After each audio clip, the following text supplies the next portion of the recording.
የመደመር እሳቤ ዘመናዊ አመራረት ስርዓት ተረጂነትን በማስቀረት የግብርና ምርታማነትን ሽግግርን እያፋጠነ እንደሚገኝ የግብርና ሚኒስትር ዴኤታ ዶክተር ሶፊያ ካሳ ገለጹ።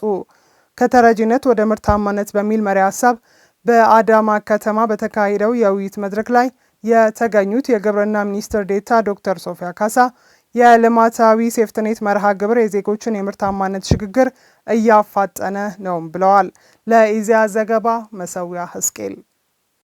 በዚህም የልማታዊ ሴፍትኔት ተጠቃሚ ለነበሩ ዜጎች የሚደረገው የመስኖ ቴክኖሎጂና የግብዓት አቅርቦት ድጋፍ ከተረጂነት ወደ ምርታማነት ማሸጋገር እያስቻለ መሆኑን ገልጸዋል። ይህም የአካባቢ ጥበቃና ስነ ምህዳር ግንባታን በማጠናከር የኢትዮጵያን የዘመናት አሳፋሪ የተረጂነት ታሪክ መስበር እንዳስቻለ አንስተዋል። የዜጎች የሴፍትኔት ተጠቃሚነት የምርቃት መርሃ ግብር በቀላሉ የሚታይ ሳይሆን ከተረጂነት ወደ ምርታማነት የሚደረግ ወሳኝ የልማት ሽግግር ነው ብለዋል። የመደመር እሳቤና ዘመናዊ የአመራረት ስርዓት ተረጂነትን በማስቀረት የግብርና ምርታማነት ሽግግርን እያፋጠነ እንደሚገኝ አስገንዝበዋል። ግብርናን ከባህላዊ ወደ ዘመናዊ የአመራረት ስርዓት እንቀይራለን ብለናል። የግብርናው ሴክተር ከሚያመርተው ምርት ዜጎች በግብርና ላይ የተሰማሩት ግብርና ስል እንግዲህ አርሶና አርብቶ አደሩን ማለቴ ነው ከሚያመርቱት ምርት ቢያንስ 75% እና ከዛ በላይ የሚሆነውን ወደ ገበያ ማቅረብ መቻል አለባቸው ብለናል። ይሄንን ወደ ገበያ ማቅረብ ስንችል ነው ግብርናው ትራንስፎርምድ የሚሆነው። ይሄን ናሽናሊ ስናስብ ግን የፒኤስኤንፒ ወረዳዎችንም ታሳቢ ስለሚያደርግ ልማታዊ ሴፍትኔት ፕሮግራም እነዚህ አነስተኛ አርሶና አርብቶ አደሮች በግብርናው ትራንስፎርሜሽን ጉዞ ውስጥ ወደ ኋላ እንዳይቀሩ እንደ ድልድይ ሆኖ እንዲያገለግል ነው እየተሰራ ያለው። በአጠቃላይ እንግዲህ የግብርና ሚኒስቴር የሴፍትኔት የልማታዊ ሴፍትኔት ፕሮግራምን እንደ ጊዜያዊ እርዳታ ማከፋፈያ ወይም እርዳታን ማስፋፊያ ሳይሆን እንደ አንድ የኢኮኖሚና የኢንቨስትመንት ምንጭ ሆኖ እንዲያገለግል ነው እየተሰራ ያለው። የስራና ክህሎት ሚኒስትር አማካሪ ዶክተር ጥላሁን በጅቷል በበኩላቸው አንዳንድ ሀገራት እምቅ የመልማት አቅምና ጸጋ ኖሯቸው ሳለ ድህነትን እጣ ፈንታቸው አድርገው እንደሚኖሩ አንስተዋል። ኢትዮጵያም በሁሉም መስክ እድገትና ብልጽግናን ማረጋገጥ የሚያስችሉ የብዝሃ ጸጋዎች ባለቤት ሆና ሳለ ከድህነት ጋር ተቆራኝታ እንደቆየች ገልጸዋል። በዚህ መነሻነትም ከሀገራዊ ለውጡ ማግስት የግብርና ምርታማነትን ለማሻሻል የተተገበሩ ፖሊሲ እርምጃዎች የምግብ ሉዓላዊነትን ማረጋገጥ የሚያስችል አቅም እየፈጠሩ ነው ብለዋል። በቀጣይም የዜጎችን የስራ ባህል በመገንባት የብሔራዊ ሀፍረት መነሻ የሆነውን የተረጂነት ታሪክ ለማስቀረት በትኩረት እንደሚሰራ አረጋግጠዋል።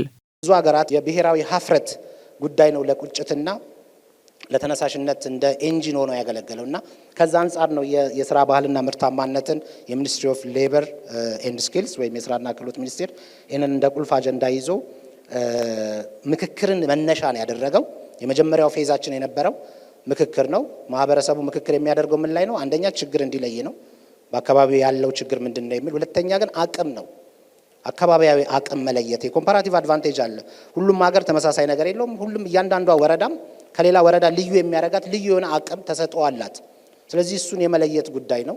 የኦሮሚያ ክልል ግብርና ቢሮ ኃላፊ ጌቱ ገመቹ በሀገራዊ ለውጡ ማግስት የክልሉን ብዝሃ የግብርና ምርታማነት ምህዳር በመጠቀም በርካታ ዜጎች ከድህነት ወደ ምርታማነት እንዲሸጋገሩ እየተደረገ መሆኑን ገልጸዋል። በግብርናው መስክ አርሶና አርብቶ አደሩ የተፈጠረው የስራ ባህል ለውጥም የምርታማነት ሽግግርን እያፋጠነ እንደሚገኝ ተናግረዋል። በቀጣይም የተቋማትን ጠንካራ ቅንጅት በማስቀጠል ሁለንተናዊ የምግብ ሉዓላዊነትን የማረጋገጥ ተግባር ተጠናክሮ እንደሚቀጥል አረጋግጠዋል። እንደ ኦሮሚያ ከ245,000 አባወራዎች በላይ ከሴፍቲኔት ግራጁዌት አስደርገናል። ጥሪቶችንም አፍርቶ ማለት ነው። ይሄ በቤተሰብ ደረጃ ስንመለከት ወደ 1,100,000 ቤተሰብ ከሴፍቲኔት ግራጁዌት ያደረግንበት ጊዜ ላይ ነበርን ማለት ነው። በየቦታው ትልልቅ ኢኒሼቲቮችን ቀርጸናል። እነዚህ ትልልቅ ኢኒሼቲቮች ትልልቅ ለውጥ እያመጡ ነው ያሉት። እነዚህ ትልልቅ የቀረጽናቸው ኢኒሼቲቮች በላይቭ ስቶክ ሴክተሩ፣ በግብርና ሴክተሩ ህዝባችንን ተጠቃሚ የሚያደርጉባቸው ሁኔታዎችን ለይተን አይተናል ማለት ነው። ስለዚህ በዚህ ዙሪያ ላይ ከፍተኛ የሆነ እንቅስቃሴ ነው እያደረግን ያለነው። ቅንጅታዊ አሰራሮቻችን መተባበር ትልቅ ለውጥ አምጥቶልናል።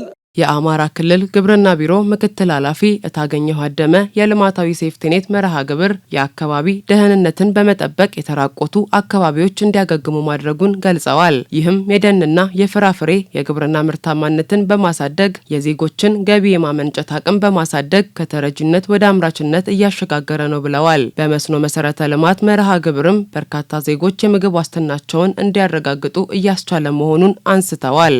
የተፈጥሮ ሀብት ስራውን ስንመለከት በተለይ የተቦረቦሩ መሬቶችን በማዳን በልማት ስራ ውስጥ በመሳተፍ እነዚህ የተቦረቦሩ መሬቶች አገግመው እዛ ጋር መሬት ማግኘት የተቻለበት ማልማት የተቻለበት ፍራፍሬዎችን አትክልቶችን በመዝራት በመጠቀም እዛ ላይ ውጤታማ የሆኑበት ሁኔታ እንዳለ ማየት የቻልንበትና በተግባር የሚያረጋግጥንበት ነው። ዘገባው የኢዜአ ነው።